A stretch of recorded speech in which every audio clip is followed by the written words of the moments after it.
I did a video discussing advantages that Ford and Ram had against Chevy and really GMC.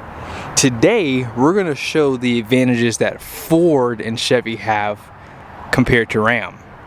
I borrowed these trucks from Jerry Seiner Chevrolet and Larry H. Miller Super Ford in Salt Lake City. They're both available for sale. Let's go ahead and get into the video. Now, I want to start off by saying this video can go for like 30 minutes. Because Ram HDs are so outdated today, I have so many different points, but we're gonna just stick with 3 in this video, okay? Just 3. Now, this is gonna be controversial and I don't even care. We're gonna start off on the tires. You ready for this? Let's go ahead and check out the tires that you have on the Chevy. These are probably the best in the market. I've had multiple trucks with them. They're the Goodyear Wrangler Trail Runner ATs. They're great in wet conditions, snowy conditions. My goodness, really good tires. And the really nice thing about it is you don't have to switch these off when you get your truck because they look great. They have that aggressive all-terrain styling, and they have 3,750 pounds of capacity at 80 psi. And check out Ford. They have the Bridgestone Dueler ATs. Again, very nice styling. And from what I've been told, these tires hold up pretty good. I've driven trucks with 50,000 miles on these and not much road noise for sure. Now, same story, 3,750 pounds of capacity. And you guys see right there, 275, 65, 20. On this side, 275, 65, 20. If you don't know, these are basically 34.1 inch tall tires. Now, if you were to move up to a 35 inch tire, the actual size would be like 34.8 inches. So you're not going up that much in size when you consider these two trucks. Ram has a 285 60 20, and that's basically a 33.5 tall tire. Now, that's not where it stops though. It is a shorter tire, but it's also a Firestone Transforce. Now, those tires have low noise, and I would say overall they're comfortable on the road. But the problem with those tires are, once you put a load on those, and these trucks are always loaded up on the front ends because of the diesel engines, if you have that, they just wear out really fast. Like I was towing about, I want to say about 40% of the miles I had on my first Ram truck, and I wore out those tires around 18,000 miles. Like the dealership was hitting me for new tires. That's how bad it was. Now here's something else to consider. If you are looking at a Ford truck, they do give you the option to get that locker out back.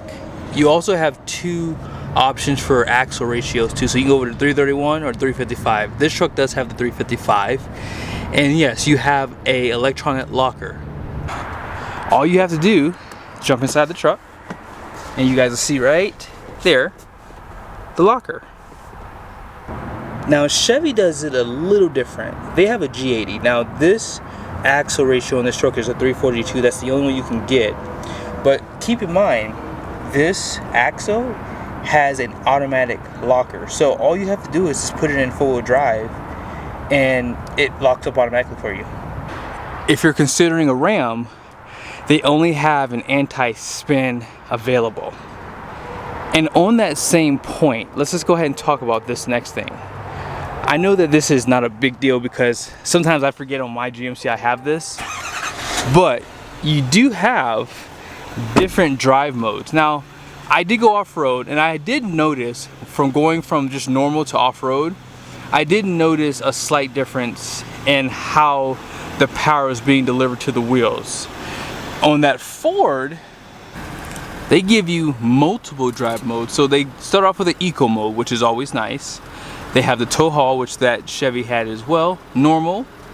And this one has slippery, off-road, and that's pretty much it. So they do have quite a bit more. But if you are looking at a Ram, they don't give you any drive modes. You only just have tow haul. And I will say, I do use my drive modes. Like when I have the opportunity, I'll definitely pop it into eco mode if I'm cruising. Like whenever I drive a Ford truck, I always put it in eco mode because I'm just on the highway cruising anyway, so no need for me to have, you know, the performance because I'm already at my desired speed, right? They don't have those availabilities for the Ram currently. Now, they did add drive modes to the half tons, so for 2025 we'll have to wait and see what they do for extra drive modes. Now really quickly, the drive modes were not a part of my points. I only pointed that out because we were talking about the lockers, and I figured the off-road drive modes were worth talking about too with that same point. But my final point here is, we all know that the reason why you would typically buy a truck like this is for towing, right? And towing doesn't mean anything if you don't have payload. Back in 2020, Chevy and Ford decided to raise the gross vehicle weight rating of their 3/4 tons. Now, for those who don't like that because you do hot shot or you live in a state where you pay more per pound or whatever, in that case, you can derate these trucks, so you're gonna have to order your own truck, because I did see that they still offer that 10,000 pound gross vehicle weight rating for this truck, and I believe Ford does the exact same thing. So on this one here, originally this truck does have a package I'm going to show you guys. It would be 11,350.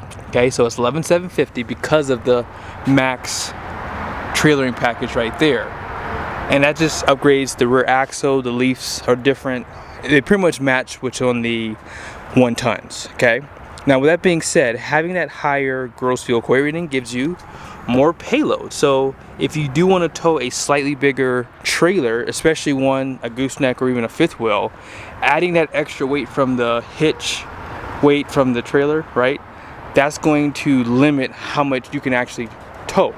So having your passengers and all that good stuff and your hitch, whatever you have in the bed, this truck is more in line to tow a larger trailer.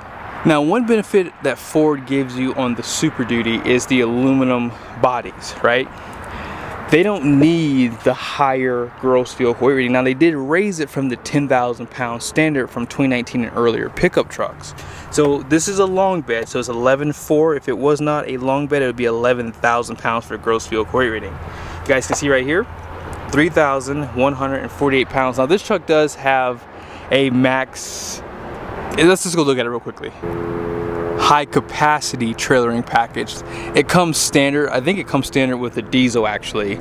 So that will increase that gross vehicle weight rating on this truck.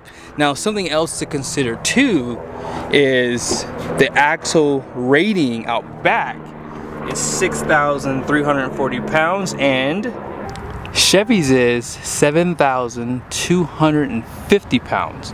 Now, if you take away that max trailering package, it would be 6,600 pounds for the 3/4 ton. Now, if you were looking at a Ram, they do not have a max trailering package or a high capacity trailering package like on that Ford.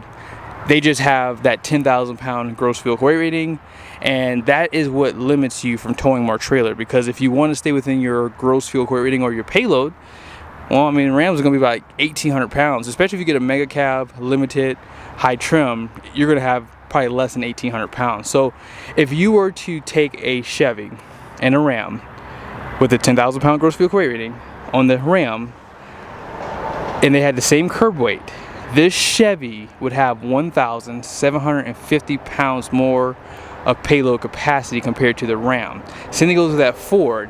Apples to apples, long bed Ram, 3/4 ton, that Ram having a 10,000 pound gross vehicle weight rating, this truck would have 1,400 pounds more payload capacity if they had the same curb weight.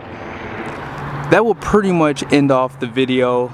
I do think that Ford and GM right now are really ahead of Ram, because Ram hasn't really changed their trucks. Like, I haven't even gone over the stuff that you guys all know about, simply because that's for another day. Because the 2025s will be here and we can continue to discuss these things, because they're not changing anything on their trucks except for a refresh on the front end, tail lights, and a little bit more updated interior. But be sure to subscribe to the channel if you liked the video. Be sure to share it also if you found it helpful, and I will see you guys soon.